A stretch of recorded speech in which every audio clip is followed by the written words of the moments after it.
నిషిత్తో తండ్రి నారాయణ ఆఖరి మాటలు అందరినీ కంటతడి పెట్టిస్తున్నాయి. రోడ్డు ప్రమాదంలో చనిపోవటానికి కొద్ది గంటల ముందు నిషిత్ నారాయణకు ఫోన్ చేశారు నారాయణ. మంగళవారం రాత్రి 11 గంటలకు లండన్ నుండి ఫోన్ చేశారాయన.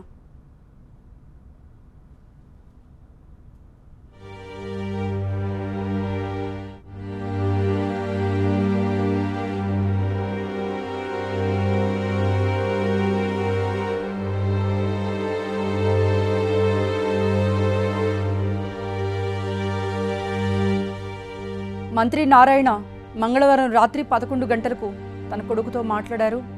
నానా నిషి, ఎక్కడున్నావు? జాగ్రత్తగా ఇంటికి వెళ్ళు కన్నా అంటూ మాట్లాడారు నారాయణ. లండన్లో బిజీగా ఉన్నాను, అధికారిక పర్యటనలో బిజీగా ఉన్నానంటూ కొడుకుకు ఫోన్ చేశారు. జాగ్రత్తలు చెప్పారు. ఇంకా వెళ్ళలేదా ఇంటికి? త్వరగా భోజనం చేసి వెళ్ళు అని తండ్రి మాట్లాడారు. ఆ కొద్దిసేపటికే కొద్ది గంటల తర్వాతనే యాక్సిడెంట్ జరిగింది. నిషిత్ మరణ వార్త ఉదయం 5 గంటలకు నారాయణ విద్యా సంస్థల జనరల్ మేనేజర్ విజయభాస్కర్ రెడ్డికి చేరింది. విషయం మంత్రి నారాయణకు ఎలా చెప్పాలో అర్థం కాని ఆయన మొదట మంత్రి వెంట వెళ్లిన అధికారులకు ఫోన్ చేశారు. అయితే వాళ్లు ఫోన్ లిఫ్ట్ చేయలేదు. తర్వాత నారాయణకు ఫోన్ చేసినా ఆయన నిద్రలో ఉండటం వలన ఫోన్ రిసీవ్ చేసుకోలేదు. కొద్దిసేపటికి ఓఎస్టీ పెంచలరెడ్డికి కాల్ బ్యాక్ చేశారు నారాయణ. అప్పటికే విజయభాస్కర్ రెడ్డిని కూడా టెలికాన్ఫరెన్స్లో తీసుకుని మాట్లాడారు. నిషిత్కు రోడ్డు ప్రమాదంలో గాయాలయ్యాయని చెప్పారు విజయభాస్కర్. అది నమ్మని నారాయణ టీవీల్లో వస్తున్న వార్తలు చూసి అక్కడికక్కడే కుప్పకూలిపోయారు.